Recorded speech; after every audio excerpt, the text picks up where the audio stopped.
बोले श्रवण भगवान महावीर स्वामी की। नमो अरिहंताणं नमो सिद्धाणं नमो आयर्याणं नमो वज्रायणं नमो लोये नमो अरिहंताणं नमो आयर्याणं नमो नमो लोये नमो अरिहंताणं नमो सिद्धाणं नमो आयर्याणं नमो वज्रायणं नमो लोये नमो अरिहंताणं नमो नमो आयर्याणं नमो वज्रायणं नमो लोये सवसाहुणं ऐसो पंच नमोकारो सव पाप प्रणाशनो मंगलाणं च सवेसिं प्रणमं हवै मंगलाणं च सवेसिं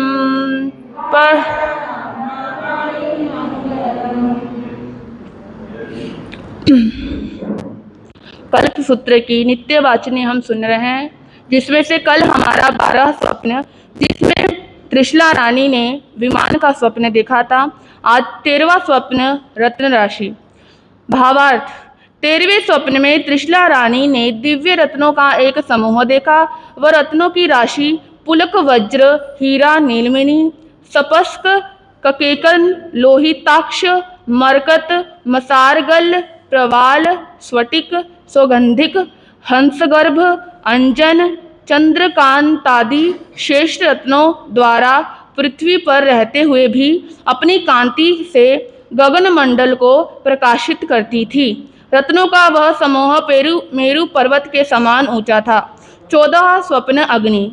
14वें स्वप्न में त्रिशला रानी ने निर्धूम अग्नि को देखा। वह अग्नि अत्यंत विस्मृत और उज्ज्वल घी और रत्न पीत वर्ण के मधु से सिंचित हुई धूम्र रहित, ठक धक शब्द रहित हुई अति ज्वालायमान एवं सुंदर थी। उसकी ज्वालाएं क्रमशः छोटी बड़ी एक दूसरे से मिलती हुई थी।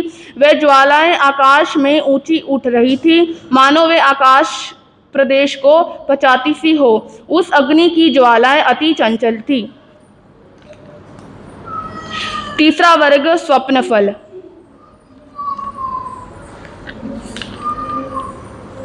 तीसरा वर्ग स्वप्न फल। महत्व, स्वप्न देखने के बाद त्रिशला रानी ने नृप को छैया के पास जाकर जगाया और स्वप्न सुनाया। नृप ने अपनी मति वृद्धि श्रुत के अनुसार स्वप्न फल कहे। रानी स्वप्न फल सुन लौटी और स्वप्न निष्फल ना हो अतः धर्म जागरण किया। दूसरे दिन स्वप्न पाठकों को बुलाया। उन्होंने 30, 42, 72 स्वप्न आदि कहकर पुत्र चक्रवर्ती या तीर्थंकर होगा यह फल बताया। नृप ने पाठकों को प्रति दान देकर विदा किया। गर्भ में आने पर शक्र की आज्ञा से झुंबक देवों ने विनिष्ट स्वामी के स्वर्णादि लाकर भंडार की वृद्धि की। भंडार की वृद्धि से राजा रानी ने पुत्र का नाम वर्धमान रखने का धारा। गर्भ में भगवान ने माता की अनुकंपा से कंपन बंद कर अचल हो गए। इससे रानी आदि सभी चिंतित हो गए। तब भगवान ने अपने दीक्षा काल के पूर्व तक माता पिता का काल धर्म अवधि ज्ञान से देखकर वे जीवित रहे, तब तक मैं दीक्षा नहीं लूंगा। गर्भ प्रभाव से रानी को उत्तम दोहद आए उनकी पूर्ति की गई। रानी ने गर्भ काल तक गर्भ का सब विधि से पालन पोषण किया। काम भोगों के बाद पृथक पृथक छैया में सोने से स्त्री पुरुष को ब्रह्मचर्य का लाभ होता है। ऋषभ दत्त ने जितने स्वप्न फल कहे वे सब ब्राह्मण कुलानुसार कहे। सिद्धार्थ ने क्षत्रिय कुलानुसार कहे। ऋषभ दत्त ने राज्य लाभ नहीं बताया, सिद्धार्थ ने बताया। पार्श्वनाथ की परंपरा के श्रावक श्राविका त्रिशला सिद्धार्थ दोनों जानते थे कि 24वां तीर्थंकर हमारे कुल का पुत्र होगा। परंतु उन्होंने जीताचार के लिए स्वप्न पाठकों को बुलाया, प्रीतिदान दे दिया और विदा किया। यवनिका में त्रिशला स्वप्न पाठकों का कथन सुन चुकी थी, पर सिद्धार्थ ने व्यवहारिकता के लिए पुनः उनका कथन किया। यवनिका में रहने से रूपवती स्त्रियों के सहरण घटते हैं।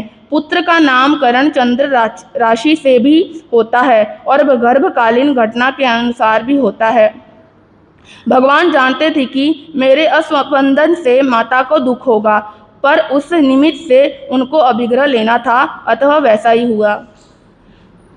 स्वप्न में माता को हर्ष। भावार्थ: ऐसे शुभ कल्याणकारी, सौम्य कीर्तिकारी और जिनका देखना अत्यंत प्रीति उत्पन्न करने वाला है, ऐसे सुंदर स्वप्नों को निद्रा में देखकर त्रिशला रानी जागृत हुई। उसके कमल के समान नेत्र विकसित हुए और हर्ष के कारण अंग अंग पुलकित हो उठा और रोमराजी विकसित हो गई।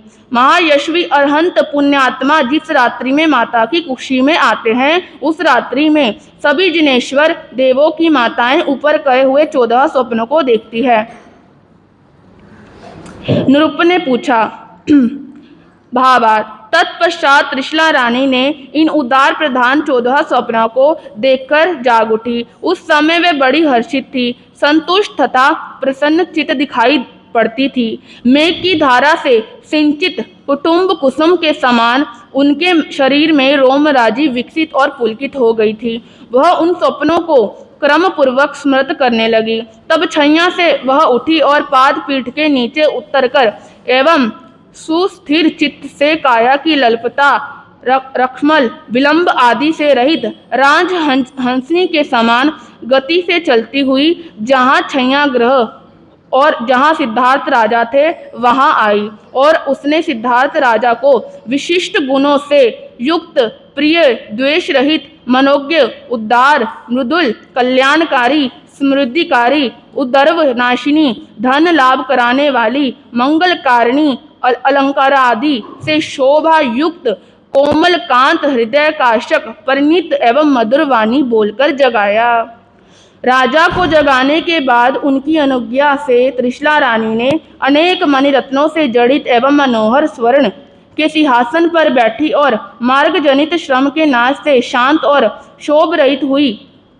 तब सुख सहित आसन पर बैठी हुई वह सिद्धार्थ राजा को इष्ट कांत एवं मनोज्ञ वाणी द्वारा यो कहने लगी कि हे देवानुप्रिय स्वामीन, आज पूर्व वर्णिक मनोज्ञ छैया पर अर्धनिर्दित अवस्था में मैंने हाथी से लगाकर निर्धूम अग्नि पर्यंत 14 महास्वप्न देखे। तब मैं जागृत हुई। प्राणनाथ, इन 14 प्रधान महास्वप्नों का कौन सा कल्याणकारी फल होगा, यह मैं आपके श्रीमुख से सुनना चाहती हूँ। भावार्थ: सिद्धार्थ राजा त्रिशला रानी से यह बात सुनकर और उसे हृदय में धारण कर मारे हर्ष के संतुष्ट एवं प्रफुल्लित हो उठे। मेघ की धारा से सिंचित कटम्ब के सुगंधित सुमनों की भांति उनकी रोमराजी पुलकित हो पड़ी। राजा उन स्वप्नों को मन में धारण कर उनके यथार्थ अर्थ का निर्णय करने में जुट गया।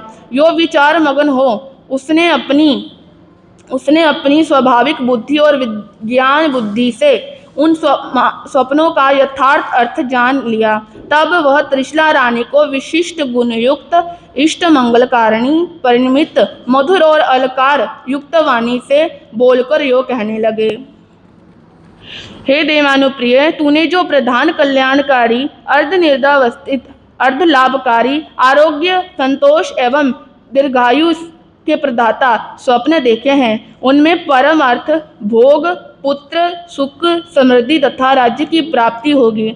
उनके फलस्वरूप हमारे कुल में ध्वज, दीपक और पर्वत समान स्थिर, अजय और आधारभूत तथा कुल का मुकुट उसकी कीर्ति को दिशा विदेशों में व्याप्त करने वाला होगा। वृत्तिकारी सूर्य के समान कुल का प्रकाशक होगा, वंश का आधारभूत होगा, उसकी समृद्धि करने वाला, कल्पवृक्ष के समान उसकी सर्वतोक वृद्धि करने वाला, सुकुमार हाथ पाव वाला, स्वांग पूर्ण लक्षण, व्यंजन गुण तथा मान उत्मान व प्राणातोपात परिपूर्ण शरीर वाला होगा।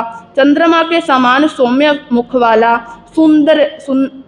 सौम्य के समान सौम्य मुखवाला, सुंदर प्रिय दर्शन एवं सर्वबल्लभ सुपुत्र को जन्म दोगी। भावार्थ, देवानुप्रिय वह बालक बाल्यावस्था छोड़ बड़ा होने पर अपने समय का अपूर्व विज्ञान वेता होगा। यौवन अवस्था में भी दान देने अथवा सहस्त्र का निर्वाह करने में वह बड़ा ही शूर होगा। वह रणवीर और पर राज्य को जीतने पर परम पराक्रमी सिद्ध होगा। विशाल सेना और शस्त्र आदि तथा अनेक राजा जनों का भी वह राजा होगा। देवानुप्रिय, तुमने प्रधान एवं परम मंगलकारी स्वप्न देखे हैं। यो 2-3 बार कहकर सिद्धार्थ राजा ने रानी के देखे हुए स्वप्नों के हृदय से प्रशंसा की। त्रिशला रानी राजा सिद्धार्थ के मुख से यह सुन और समझकर अत्यंत हर्षित और संतुष्ट और प्रसन्न हुई। तब अपने दोनों हाथों को जोड़ अंजलि बांधकर राजा से वह बोली, स्वामिन, जैसा आप कहते हैं वह तथा रूप यथार्थ है और संदेह रहित है, यही इच्छित है। आपके वचन मुझे ग्राह्य है, आपका कथन प्रामाणिक है। ऐसा कहकर उसने फल स्वप्न को भली भांति अंगीकार किया। फिर सिद्धार्थ राजा की अनुज्ञा ले रत्न जड़ित स्वर्ण सिंहासन से वह उठी। शांत मन और तन, अखलित वाणी और राजहंसी के समान अविलंब चाल से चलकर अपने शयनागार में वह आती है और इस प्रकार विचारती है, मेरे देखे हुए सर्वोत्तम प्रधान एवं मंगलकारी 14 माह स्वप्न किसी अन्य अहितकारी स्वप्न से निष्फल न हो। ऐसा विचार कर देव तथा गुरुजन संबंधी प्रशस्त शुभ एवं धार्मिक सुंदर कथाओं से स्वप्नों की रक्षा के लिए जागरण करती हुई और उन स्वप्नों को पुनः पुनः याद करती हुई त्रिशला रानी ने रात्रि व्यतीत कर दी। प्रातः काल होने पर सिद्धार्थ राजा ने अपने कौटुंबिक पुरुषों को बुलाया और उनसे कहा कि हे देवानुप्रिय, आज विशेष रूप से बाहर के सभा मंडल को सुगंधित जल से सिंचित करो, उसे पवित्र बनाओ, कूड़ा करकट हटाओ, उसका समाजरण करो और गोबर आदि से लीपकर उसे स्वच्छ बनाओ। सुगंधित 5 वर्ण के फूलों से उसे सुसज्जित करो। काला गुरु, श्रेष्ठ कुंदरूप, तुरुक पदार्थ धूप से उसकी सुगंध से उसे महकाओ और रमणीय बनाओ। अन्य सुगंधित चूर्णों व नाना प्रकार की सुगंधित गोलियों से सुरभित कराओ तथा वह सिंहासन की रचना कराओ। इतना कर चुकने पर शीघ्र मुझे सूचना दो। राजाज्ञा को पाकर वे सभी कौटुंबिक पुरुष अत्यंत हर्षित, संतुष्ट एवं प्रफुल्ल हो दोनों हाथ जोड़कर नतमस्तक हो राजा से कहने लगे कि स्वामी ने आपकी आज्ञा का हम लोग यथाविधि पालन करेंगे। ऐसा कहकर वे विनय पूर्वक राजा के वचनों को सुन वहां से बाहर निकलते हैं और जहां सभा मंडल था वहां जाते हैं, उसे सुगंधित जल से सिंचन कर पवित्र करते हैं, सिंहासन को ठीक जमाकर तथा अन्य कारण पूर्ण कर सिद्धार्थ राजा के पास आते हैं। नतमस्तक हो सिद्धार्थ राजा से निवेदन करते हैं कि आपकी आज्ञा अनुसार हमने सभी कार्य कर दिए हैं। रात्रि के व्यतीत और प्रभात के प्रकाशित होने पर अब कमल और कृष्ण मृग के नेत्र विकसित होने लगे।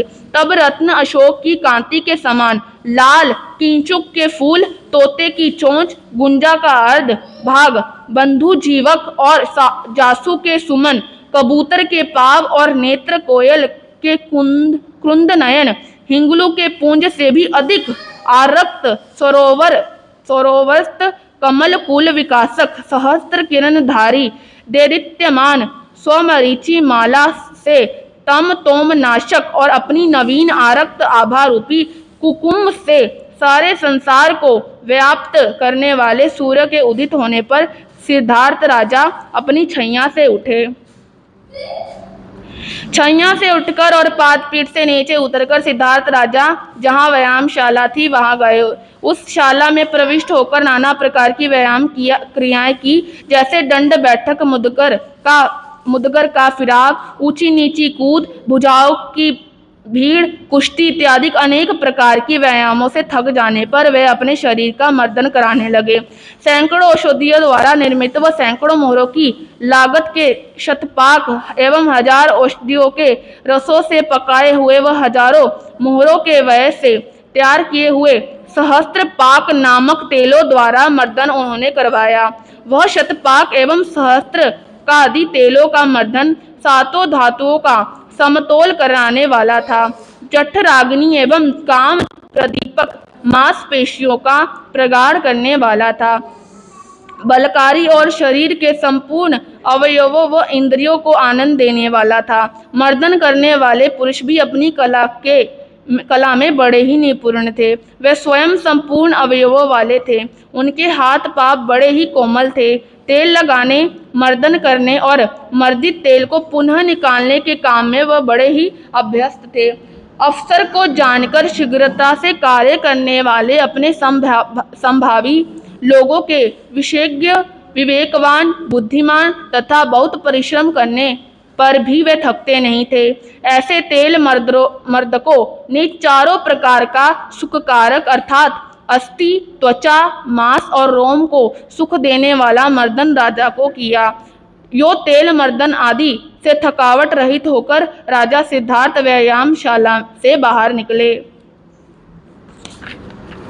व्यायामशाला से बाहर निकलकर वह स्नानागार की ओर आए। स्नानागार में जाकर मोतियों की जालियों से सुंदर, विविध प्रकार के मणि रत्नों से जड़ित आंगन वाले रमणीय स्नान मंडप में नाना प्रकार की मणियों व रत्नों से जड़ित स्नान पीठ व सुखपूर्वक बैठ फूलों के रस से युक्त निर्मल चंदन आदि के रस सुगंधित एवं उष्ण कई तीर्थ स्थानों के शुद्ध एवं स्वाभाविक शीतल जल के कल्याणकारी स्नान की श्रेष्ठ विधि से निपुण पुरुषों द्वारा उन्होंने स्नान करवाया।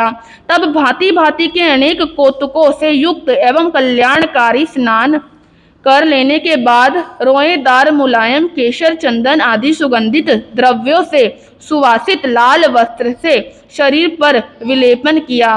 पवित्र एवं सुवासित पुष्पमाला धारण कर कुकुम आदि विलेपनों से शरीर को विभूषित किया। मणि, स्वर्ण और रत्नों द्वारा निर्मित आभूषण उन्होंने पहने।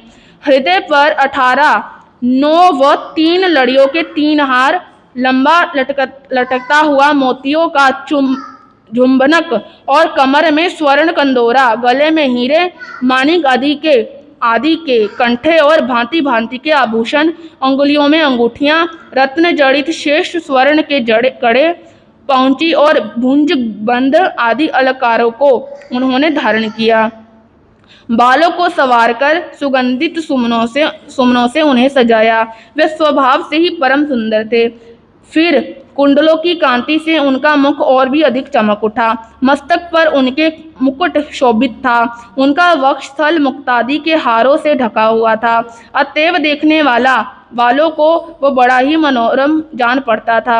उनकी उंगलियां मुद्रिकाओं से बड़ी ही सुंदर मालूम होती थी। लंबे लटकते हुए बहुमूल्य सुंदर वस्त्र का उन्होंने उत्तरासन किया। नाना प्रकार के रत्न, मणि, स्वर्ण से जड़ित स्वच्छ बहुमूल्य कुशल कारीगरों द्वारा निर्मित दैदीप्यमान, सावधानी पूर्वक भली भांति जोड़ा हुआ सभी आभूषणों से विशिष्ट एवं अत्यंत मनोरम वीरवल्य आभूषण उनकी बाहों में था, जिसको धारण कर लेने पर वे अजय बन गए। अधिक क्या था, राजा सिद्धार्थ उस समय जैसे कल्प वृक्ष सुंदर पत्तों व पुष्पों से सज्जित होता है, वैसे ही दैदीप्यमान आभूषणों एवं बहुमूल्य वस्त्रों से शोभित थे। मस्तक पर उनके कोरंट वृक्ष के श्वेत पुष्पों की सुंदर माला शोभित थी। अति उज्ज्वल श्वेत शवर उन पर डूल रहे थे और चारों ओर लोग राजा की जय जयकार कर रहे थे, जो अलकृत होकर अनेक गणनायकों, तंत्रपालों, मांडलिक राजाओं, युवराजाओं, तलवारों अर्थात राजाओं से प्रसन्न होकर जिन्हें चांद दिए हुए ऐसे दरबारियों, मंडप के स्वामिनों, कौटुंबियों, मंत्रियों, महामंत्रियों, कोषाध्यक्षों, ज्योतिषों, द्वारपालों, घड़ीद्वारों, अमात्याओं, दासों, चाकरों, पीठ मर्दकों, मित्रगणों, प्रतिष्ठ नगर निवासी, व्यापारी, सेठों, सेनापतियों, सार्थवाहों, दूतों, संधिपालों एवं अंगरक्षकों के साथ वे स्नानागार से निकलते हुए ऐसे शोभित हो रहे थे, मानो विशाल ध्वल मेघ से ग्रह नक्षत्रों के साथ चंद्रमा निकलता हो। वे लोकप्रिय मनुष्यों में इंद्र व सिंह के समान थे। युवराज लक्ष्मी से युक्त होकर वह स्नान नागर से बाहर निकलते। पूर्वाभिक सिंहासन पर बैठकर सिद्धार्थ राजा ने अपने उत्तर पूर्व में श्वेत वस्त्रों से आच्छादित श्वेत सरसों से पूजित और मांगलिक 8 भद्रासन को रखवाया। तब अपने से न अधिक दूर और न अधिक पास अनेक मणिरत्नों से जड़ित अति ही दर्शनीय बहुमूल्य नगर में बने हुए अति सिंध महान शुद्ध विशिष्ट रचना द्वारा रचित मृग वृक वृषभ अश्व मनुष्य मगर पक्षी सर्प किन्नर देव मृग विशेष अष्टापद चमरी गाय हाथी वनलता और पद्मलता के चित्रों से विचित्र किया हुआ एक पर्दा सभा मंडप के आभ्यंतर भाग में बंधवाया और उसके मध्य में विविध मणिरत्नों से जड़ित कोमल गादी और तकिए सुसज्जित श्वेत वस्त्र से आच्छादित कोमल अंग को सुखकारी स्पर्श वाला और शोभनीय एक सिंहासन त्रिशला रानी के लिए रखवाया और कौटुंबिक पुरुषों को बुलाकर इस प्रकार कहा। हे देवानुप्रिय, शीघ्र ही स्वप्न उत्पादन अंतरिक्ष भौम अंग स्वर लक्षण और व्यंजन इस अष्टांग महानिमित्तों को पारागामी विद्ध शास्त्र निक्षांत स्वप्न लक्षण पाठकों को बुलाया। यह सुनकर वे कौटुंबिक पुरुष बड़े ही हर्षित हुए। उन्होंने संतोष पाया व उनका हृदय आनंद से भर गया। तब वे हाथ जोड़कर राजाज्ञा को विनय पूर्वक सुन सिद्धार्थ राजा के पास से निकलकर क्षत्रिय कुंड नगर के मध्य में होकर स्वप्न लक्षण पाठकों के घर पर आए और उनके कहा कि आपको सिद्धार्थ राजा ने बुलाया है। तदनंतर वे स्वप्न लक्षण पाठक सिद्धार्थ राजा को कौटुंबिक पुरुषों द्वारा बुलाए जाने और ऐसा कहे जाने पर बड़े ही हर्षित एवं संतुष्ट हुए। पश्चात उन्होंने स्नान किया, तिलक आदि कौतुक किया, सरसों दही अक्षत ध्रुव आदि मंगल किए तथा स्वच्छ और राजा सभा में प्रवेश करने योग्य मंगल सूचक उत्तम वस्त्र उन्होंने धारण किए।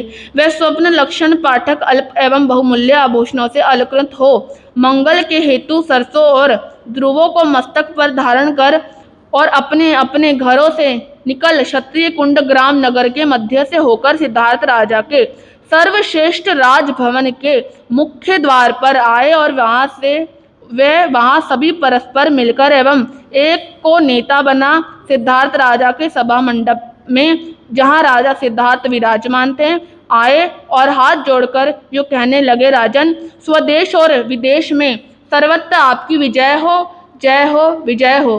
राजा को बधाया और उन्हें आशीर्वाद दिया। तत्पश्चात सिद्धार्थ राजा ने स्वप्न लक्षण पाठकों को उनकी गुण स्तुति करके नमस्कार किया। साथ ही पुष्पादिक से स्वागत फल वस्त्र आदि की भेंट से सत्कार और अभ्युत्थानादि से उनके प्रति सम्मान प्रकट किया। स्वागत आदि के पश्चात वे स्वप्न पाठक पहले से ही रखे हुए भद्रासन पर बैठे। सिद्धार्थ राजा ने त्रिशला रानी को पर्दे के अंदर बैठाया और पुष्प एवं फलों को हाथों में लेकर अत्यंत विनय से उन स्वप्न पाठकों को यो कहने लगे, हे देवानुप्रिय, आज त्रिशला रानी ने पूर्वोक्त गुणयुक्त कोमल छैया पर अर्धनिर्धावस्था में गज व वृषभ आदि प्रधान 14 स्वप्न देखे। इन स्वप्नों को देखकर वह जाग पड़ी। कहिए इन महास्वप्नों का कौन सा कल्याणकारी फल होगा। स्वप्न फल कथन। तब वे स्वप्न पाठक सिद्धार्थ राजा के ऐसे वचनों को ध्यान पूर्वक सुनकर बड़े ही हर्षित और संतोषित हुए। उन्होंने सपनों को ध्यान पूर्वक सुनकर उनका अर्थ निश्चित किया और तब गंभीर विचार विनयमय द्वारा सपनों के अर्थ को स्वयं निज की बुद्धि से दूसरों के द्वारा जानकर और संशय का आ पड़ने पर शंका का समाधान करने के लिए विधि से परिचित होकर उन्हें अर्थ का निश्चय और अवधारण करके एकमत हो सिद्धार्थ राजा के सामने स्वप्न शास्त्रों का उच्चारण करते हुए वह ये बोले, देवानुप्रिय, हमारे विचार से स्वप्न शास्त्रों के कुल 72 प्रकार से स्वप्न, जिनमें से 42 सामान्य फल वाले और 30 स्वप्न महाफल वाले बतलाए गए हैं। राजन, अरिहंत, तीर्थंकर व चक्रवर्ती की माताएं, जब अरिहंत और चक्रवर्ती जीव उनके गर्भ में आता है तब इन 30 प्रकार के महास्वप्नों में से हाथी से लेकर निर्धूम अग्नि तक के 14 महास्वप्नों को देखकर जाग उठती है और वासुदेव, बलदेव तथा मांडलिक की माताएं कर्मेश, वासुदेव आदि के गर्भ में आने पर इस 14 महास्वप्नों में से कोई 7, 4 और कोई 1 महास्वप्न को देखकर जाग पड़ती है। 72 से 77 तक। भावार्थ: देवानुप्रिय त्रिशला रानी ने जो 14 महास्वप्न देखे हैं वे प्रशस्त और यावत कल्याणकारी हैं। इससे नरेंद्र आपको अर्थ, पुत्र, भोग, सुख और राज्य की संपादि होगी। त्रिशला महारानी 9 मासों के ऊपर 7.5 रात्रियों के बीच जाने पर एक कुल, ध्वज कुल, द्वीप कुल, पर्वत कुल, मुकुट कुल, तिलक कुल, कीर्तिकारी कुल, पोषक कुलाधार कुल, समृद्धिकार कुल, कल्पवृक्ष कुल, परम्पकार, बड़े ही कोमल व चर्म वाले, नयनानुदार, समग्र पचेंद्र युक्त शरीर वाले, लक्षण, व्यंजन और गुणों से विभूषित, मान, सम्मान, उन्मान और प्राणोपेत, समग्र रूप, शीलवान और स्वांग सुंदर, चंद्रमा के समान सौम्य, प्रियदर्शी, महान रूप संपन्न और मनोहर पुत्र रत्न को जन्म देने वाली होगी। वह बालक बाल भाव छोड़कर सयाने होने पर विज्ञान का ज्ञाता होगा। यौवन अवस्था में महादानी, संग्राम में वीर, पर राज्य पर आक्रमण करने में समर्थ, विस्तीर्ण और विपुल सेना, आयुध और वाहन वाला, राजा महाराजों का स्वामी, दिग्विजय, चक्रवर्ती राजा होगा अथवा 3 लोक के नायक और धर्म के विषय में श्रेष्ठ और 4 गति रूप संसार का नाश करने वाला चक्रवर्ती जिनेश्वर होगा। प्रसंग व उन 14 स्वप्न महास्वप्नों को पृथक पृथक फल भी यहाँ लिखते हैं। प्रथम स्वप्न में 4 दांत वाला हाथी देखने से पुत्र, दान, शील, तप और भाव रूप 4 प्रकार के धर्म का उपदेशक होगा। वृषभ के देखने से भरत क्षेत्र में सम्यक बीज का वपन करेगा। सिंह दर्शन 8 कर्म रूपी हाथियों का विदारक करेगा। लक्ष्मी से वर्षी दान देकर पृथ्वी को हर्षित करने वाला अथवा तीर्थंकर लक्ष्मी का भोगी होगा।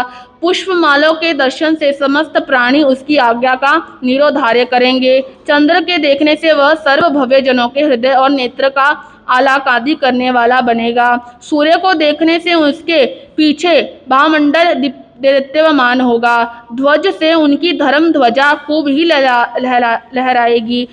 पूर्ण कलश से ज्ञान धर्मादि रूप प्रसाद से शिखर पर आसीन होगा।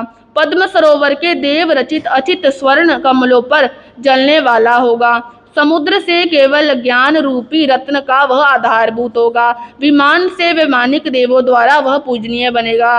रत्नों की राशि से रत्न जड़ित मुकुटों वाले इंद्रों से समवत्सरण में वह सुशोभित होने वाला होगा।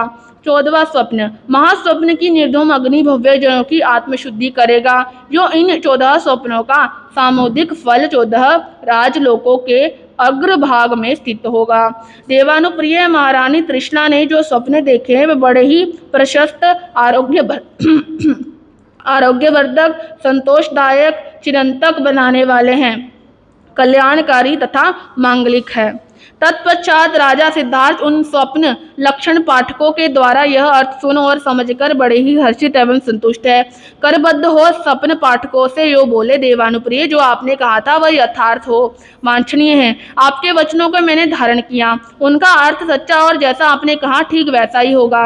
यह कहकर राजा सिद्धार्थ ने उन स्वप्नों का ध्यान में रखा। फिर उन स्वप्नों पाठकों को विपुल भोजन सामग्री, पुष्प, वस्त्र, गंध, माला और आभूषणों से समुचित सम्मान कर वो जीवंत पर्यंत उन्हें निर्वाह के योग्य प्रतिदान देकर उन्हें विदा किया। तब सिद्धार्थ राजा सिंहासन से उठकर जहाँ यवनिका के अंदर त्रिशला रानी थी वहां जाकर उससे इस प्रकार बोले, देवानुप्रिय, स्वप्न शास्त्र 42 स्वप्न मध्य फल वाले, 30 स्वप्न महाफल वाले बतलाए हैं। यावत मांडलिक राजा की पत्नी महास्वप्न देखकर जागृत हो जाती है। प्रिय, तुमने प्रधान और प्रशस्त 14 स्वप्न देखे, इसलिए त्रिलोक का नायक, धर्म और श्रेष्ठ 4 गति का को नष्ट करने वाला चक्रवर्ती जिनेश्वर पुत्र तुम्हारी कोख से उत्पन्न होगा। तदनुसार वह त्रिशला रानी राजा की इस बात को सुन और समझकर अत्यंत हर्षित तथा संतुष्ट हुई। वह हाथ जोड़ और अंजलि बांधकर सपनों का चिंतन करने लगी और सिद्धार्थ राजा की अनुज्ञा पाकर नाना प्रकार के मणि रत्नों से मनोहर भद्रासन से उत्तर धीमे धीमे स्थिर एवं दृढ़ता पूर्वक राजहंसनी के समान अविलंब एवं निरंतर चाल से चलती हुई जहां अपना भवन था वहां जाकर भवन में प्रविष्ट हो गई। श्रमण भगवान महावीर स्वामी जिस दिन राजकुल में त्रिशला देवी के कुक्षी में पधारे उसी दिन से इंद्र की आज्ञा से वे श्रमण धनु कुबेर के आज्ञानुवर्ती त्रियक लोक के निवासी जुम्बक देवों ने धन के निधान जिनका वर्णन आगे दिया है लाकर सिद्धार्थ राजा के घर में स्थापित कर दिया। वह धन के निधान यो थे जमीन में गड़े होने से पुराने, जिनके स्वामी मर मिटे हैं, जिनके संग्राहक भी अब नहीं रह गए, जिनके अधिकारी गोत्री और घर बार सभी नष्ट हो चुके हैं, जिनके अब कोई नाम लेने वाले नहीं रह गए, जिनके संग्राहक सर्वथा नष्ट हो गए हैं, जिनके अधिकारी ज्ञातिजन सर्वथा न रहे। इस प्रकार के धन खजाने गांव आकर लोहादी की खान, नगर खेड़, थूली का परकोटा स्थान, बुरा नगर, मंडप जिसके चारों ओर आधे आधे योजन पर ग्राम होते हैं, द्रोण मुख, जल और स्थल दोनों प्रकार के मार्ग वाले, जहाँ जल मार्ग और स्थल मार्ग में से कोई भी एक मार्ग हो, तीर्थ स्थान या तापसों के निवास स्थान, समभूमि जहाँ कृषक धान्य की रक्षा के लिए धान्य रखते हैं, जहाँ सेनाएं या संघ और पथिक डेरा डाले, इत्यादि स्थानों में अथवा 3, 4 या अनेक मार्ग जहाँ मिले वहाँ देवकुलों, राजमार्गों, ग्राम अथवा नगर के उच्च स्थानों, गांव अथवा नगर के जल निकास के मार्गों, दुकानों, यक्षासनों, मनुष्यों के बैठने की समाधि स्थानों, पानी की प्याऊ, बगीचों, उद्यानों, वनों, वनखंडों, शमशानों, टूटे फूटे शून्य मकानों, पर्वत की गुफाओं, शांति गृहों, पर्वत को खोदकर बनाए हुए घरों, सभा मंडपों तथा भवन ग्रहों गुप्त रूप से रखे हुए थे, उनको उन जुम्बकादि देवों ने वहां से लाकर सिद्धार्थ राजा के भंडार घरों में रख दिया। वर्तमान नामकरण चिंतन। जिस रात्रि में श्रमण भगवान महावीर स्वामी का ज्ञात कुल में सिद्धार्थ राजा के यहाँ सहरण हुआ, उसी रात्रि में हिरण्य चांदी अथवा बिना घड़ा हुआ सोना, स्वर्ण घड़ा हुआ सोना, धन, सोनैया, रूप आदि गिनने की वस्तु, गुड़ शक्कर आदि तोलई की वस्तु, वस्त्र आदि नापने की वस्तु और रत्न आदि परीक्षा करने की वस्तु, इस प्रकार यह 4 प्रकार का धन माना गया। धान्य 24 प्रकार का गेहूं, साली इत्यादि, राज्य, राष्ट्र, देश, बल, हाथी, घोड़े, रथ और पैदल सेना, वाहन, सवारी, कोष, भंडार, कोष्ठागार, धान्य भरने के कोठे, पूर्व अंतपुर, रणवास और जमपद तथा यशोवाद, कीर्ति से वह ज्ञात कुल निरंतर बढ़ने वाला तथा अत्यंत विशीर्ण धन, स्वर्ण, रत्न, मणि, मुक्ता, दक्षिणावरी, शंख, राजपटादिक अथवा विशापहारिणी, शिला, प्रवाल, पद्मराग आदि उत्तमोत्तम सार लगाकर यावत उत्तमोत्तम सारभूत पदार्थों तक तथा प्रीति और सत्कार से निरंतर विपुल वृद्धि पा रहे हैं। इसलिए जब यह पुत्र उत्पन्न होगा तब इस पुत्र का इसके गुणों के कारण वर्धमान ऐसा गुण निष्पन्न नाम रखेंगे, जिससे यथा नाम तथा गुण का प्रदर्शन संसार अपनी आंखों से देख सकेगा। माता को चिंता का हर्ष। प्राय गर्भवती स्त्रियों को गर्भ के हलन चलन से उदर में पीड़ा हुआ करती है, इसलिए माता को अनुकंपा या शक्ति के लिए कि मेरे हलन चलन से माता को पीड़ा न हो, इस विचार से श्रमण भगवान महावीर स्वामी गर्भ में निश्चल हो गए, संपंदन व कंपन रहित और अंगों को संकोपन करने में तल्लीन और गुप्त हो गए, अर्थात उन्होंने अंगोपांग का संचालन बंद कर दिया। मार्त शक्ति और मार्त प्रेम का कैसा उज्जवल आदर्श प्रभु ने अपने जीवन से बताया, यह ध्यान देने योग्य है। श्रमण भगवान महावीर स्वामी इस प्रकार अंग संचालक के बंद कर देने से त्रिशला रानी को इस प्रकार का विचार उत्पन्न हुआ कि कदाचित मेरे गर्भ को किसी दुष्ट देव ने हरण कर लिया, अथवा वह मर गया या अपने स्थान से भ्रष्ट हो गया अथवा गल गया, या मेरा गर्भ पहले तो अंग संचालन करता था परंतु अब उसका हलन चलन बिल्कुल बंद हो चुका है। यो सोचकर बड़ी ही चिंतित हुई।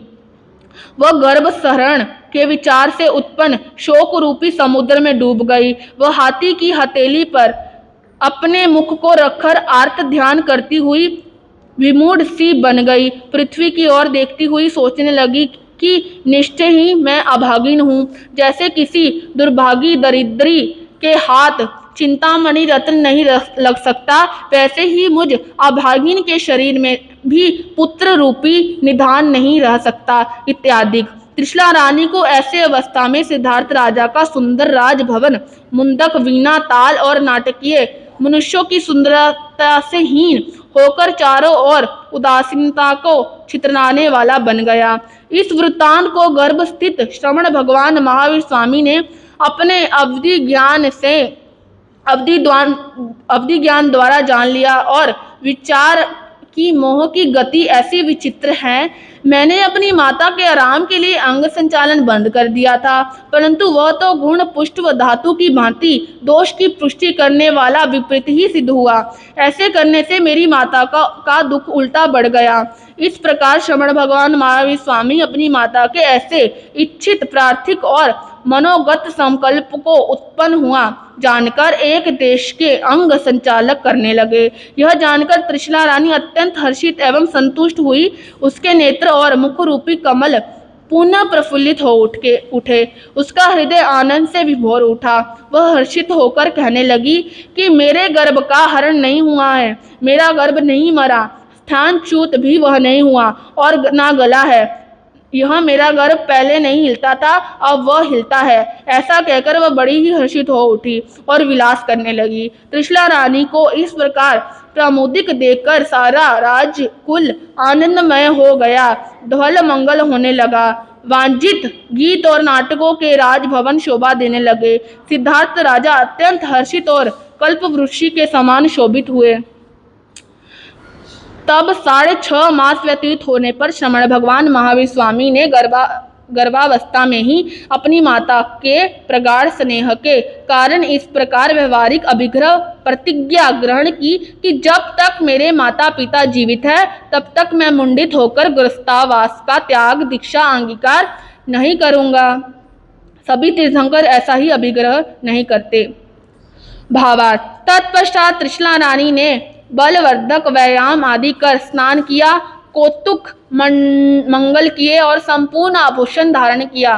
त्रिशला रानी ना अत्यंत ठंडे, ना अत्यंत उष्ण, ना अति तीखे, ना अति कड़वे, ना अति कुसले, ना अति खट्टे, ना अति मीठे, ना अति सिंध, ना अति रुक्ष, ना अति आर्द्रक गीले, ना अति सूखे और सर्व ऋतुओं में सुख देने वाले भोजन, वस्त्र, गंध और माला द्वारा उस गर्भ का पोषण करने लगी। वह रोग, शोक, मोह, भय और परिश्रम से परे रहती हुई उस गर्भ को हितकर परिमित पथ्यकारी और पोषणीय योग्य स्थान व योग्य समय पर भोजन करती हुई दोष रहित कोमल छैया और आसन का सेवन करती हुई एकांत सुखकारी मन के अनुकूल विहार भूमियों पर विचरण करने लगी। उस गर्भ के प्रभाव से त्रिशला रानी को शुभ दोहद उत्पन्न हुए। सिद्धार्थ राजा ने उसके वह सभी दोहद यथा समय पूरे किए। उसके सभी मनोरथों को उन्होंने समुचित सम्मान किया। उसके किसी भी मनोरथ को कि उन्होंने तनिक भी कभी अवगमना नहीं की। अतएव दोहद के पूर्ण होने के से वह दोहद रहित हुई। उसके सभी मनोरथ पूरे हो जाने से वह आकांक्षा रहित हो गई। जिस तरह से उसके गर्भ को सुख का अनुभव हो वह ठीक वैसे आश्रय लेती हुई सोती, ठहरती, बैठती और लेटती हुई सुख और स्वच्छांदिक उसका पालन पोषण करने लगी।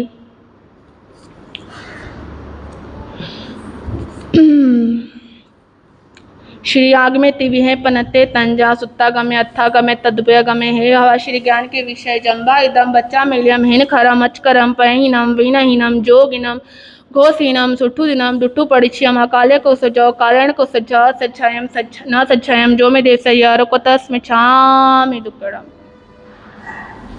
नमो अरिहंताणम नमो सिद्धाणम नमो आयरियाणम नमो विछायणम नमो लोय सब सावनम ऐसो पंच नमोकारो सब पाप प्रणासनो मंगलाणम च सव्य सिंपणम हवई मंगलम गुरुदेव की आज्ञा श्री चितारी मंगलम अरिहंता मंगलम सिद्धा मंगलम साहू मंगलम केवली प्रणतो धम्मो मंगलम चतारी लोगुत्तमा अरिहंता लोगुत्तमा सिद्धा लोगुत्तमा साहू लोगुत्तमा केवली प्रणतो धम्मो लोगुत्तमा चतारी क्षणपवज्जामि अरिहंते क्षणपवज्जामि सिद्धे क्षणपवज्जामि साहू क्षणपवज्जामि केवली प्रणतो धम्मो क्षणपवज्जामि।